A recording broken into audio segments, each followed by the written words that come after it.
And now we are going to pivot a little bit into something different. We provide excellent care to our patients, state-of-the-art, quality care, safe care, and that's very important. But our programs across the three campuses offer way more than just that. And we're going to hear a little bit about those added benefits of a program like ours in the next three talks. The first one is Dr. Yo, who is going to be talking about disparities in colon cancer treatment. Dr. Yo is an associate professor of population health science and of medicine and of surgery at Weill Cornell Medicine. So, Dr. Yo. Thank you very much. So I'm really excited to be here. As Dr. Fakera mentioned, we're going to change directions a little bit, and I'm going to talk a little bit about the importance of understanding diversity in our treatment of colon cancer patients. If I can advance my slides. Hold on. I'd have to maybe click there we go. There. I got it. Sorry. So I have no relevant disclosures, but these are my funding sources, so that you have them for reference. So today I'm going to talk a little bit about a couple of things. I want to focus on national level population disparities, talk about some of the contributing factors, and then talk a little bit about some examples at our site and potential future interventions. So I think we've already talked a lot about colon and rectal cancer today. And we know that it's the third most common cancer in the US, and the incidence overall has been decreasing as a result of colon cancer screening.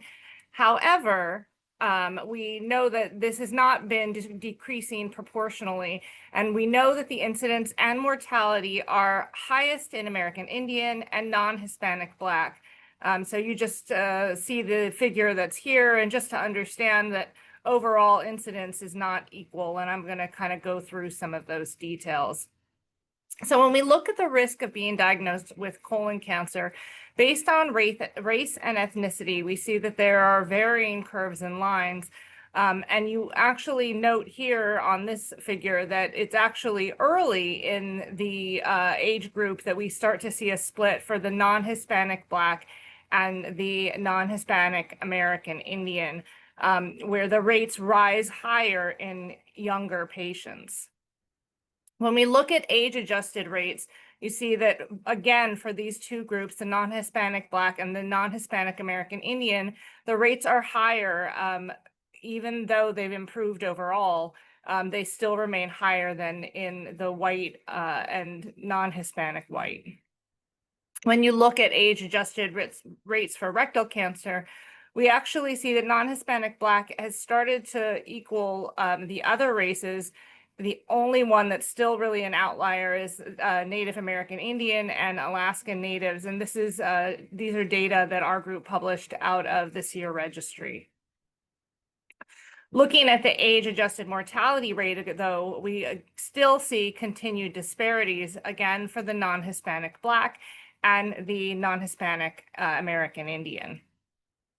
And then looking overall, as we look at the risk of dying from colon cancer, we see that in the non-Hispanic Black group, they actually have the highest risk overall at every age group of dying from colorectal cancer throughout the time period.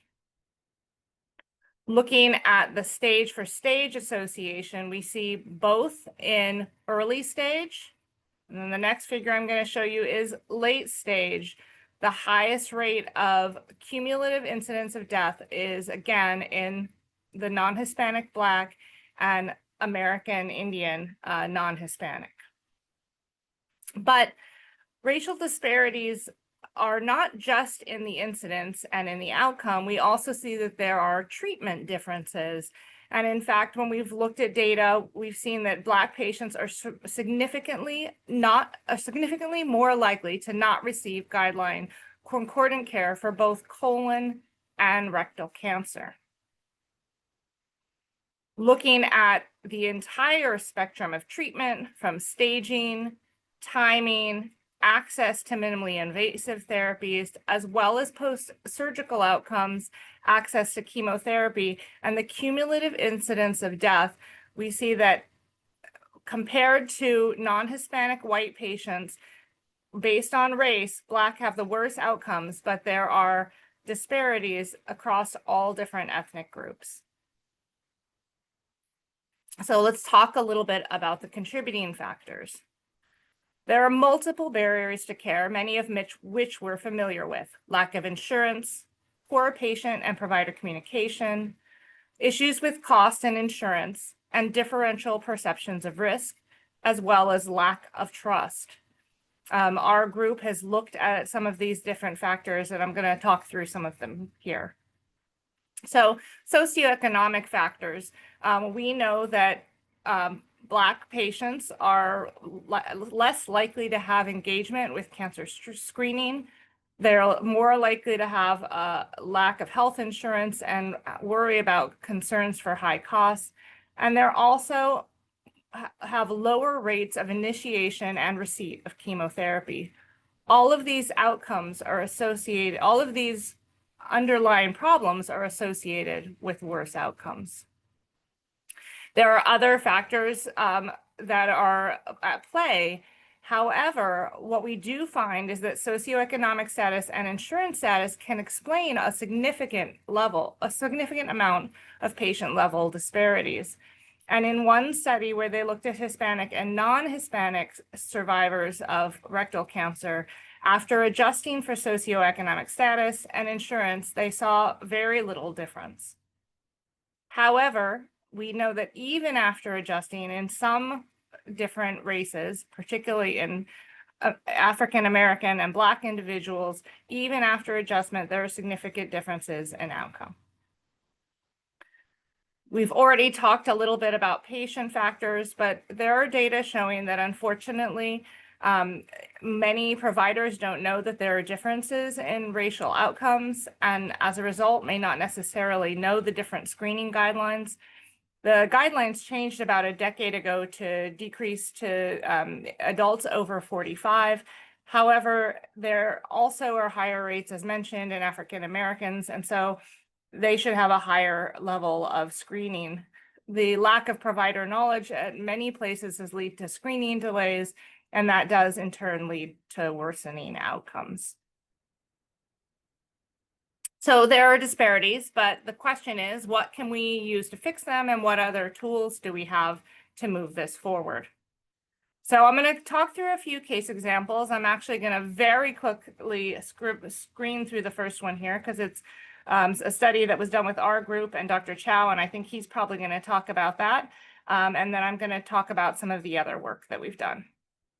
So as mentioned, we know that social vulnerability makes a big difference, and everything such as socioeconomic status, household characteristics, racial, ethnic, and minority status, as well as housing type and options for transportation may affect patients and their overall outcomes.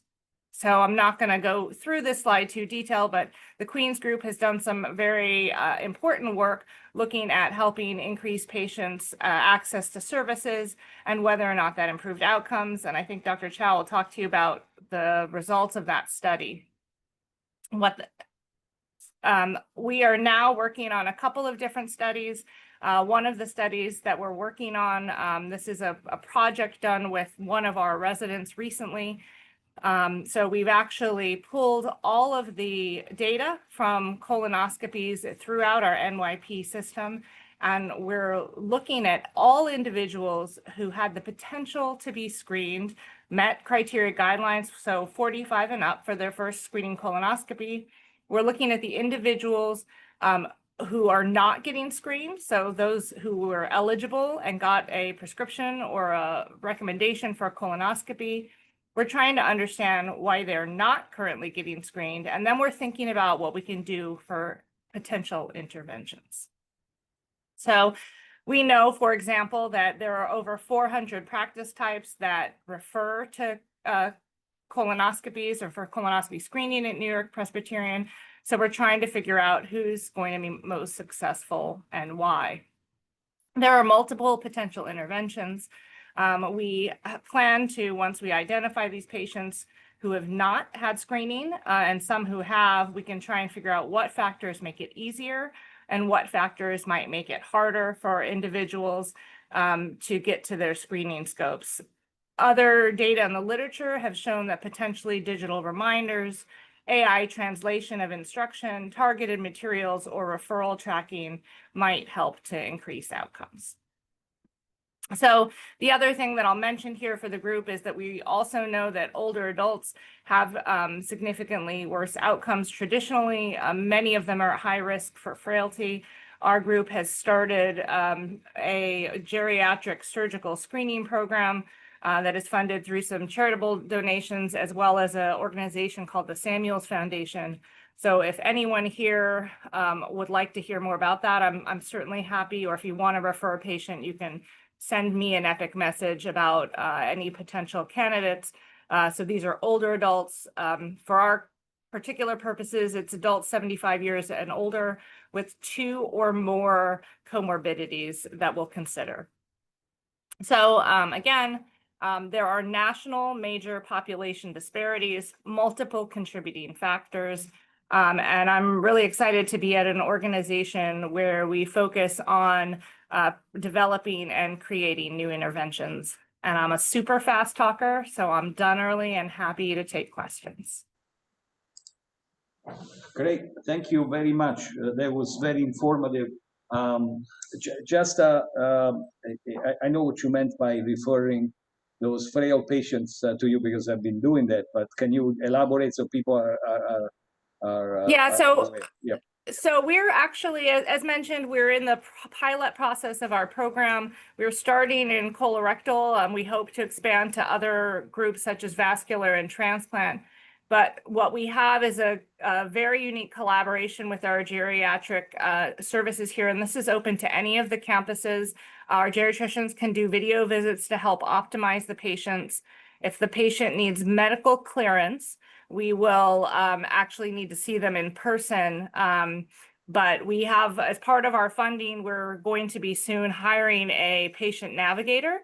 So any patient targeted who is a potential for surgery and or who is too frail and needs palliative care consultation but has a surgical disease, those are really the 2 groups we would love to be referred. We are working on an Epic order set, which, as you know, takes a little bit of time. So right now, anyone can directly message me is probably the easiest thing to do, and I will coordinate. I will find out from you what they need, and I will make sure that they see the right geriatrician. The other thing that we're doing is in our clinics, for any patient who is frail, so 75 and older with 2 or more comorbidities, we have a research resident who's screening them all, and they're all getting a frailty index collected at the initial surgical visit. So again, we hope to expand, and we're looking for a streamlined way to do it. Right now, a Epic order for geriatrics will not do it because that goes into a general pool. So if you just message me while we set up our new directed referral. Great, great. I have a feeling that Dr. Chow will expand on some of the programs that you had in collaboration with Queens. Yes. That's why I skipped quickly through those slides. I didn't want to steal his thunder for all the great work that he's done and presented nationally. All right. If I don't see any other questions, then I will thank Dr. Yo, and I will wish you the best on your upcoming competition. Thank you. And we'll see you when you get back. We can stop the recording and then start it.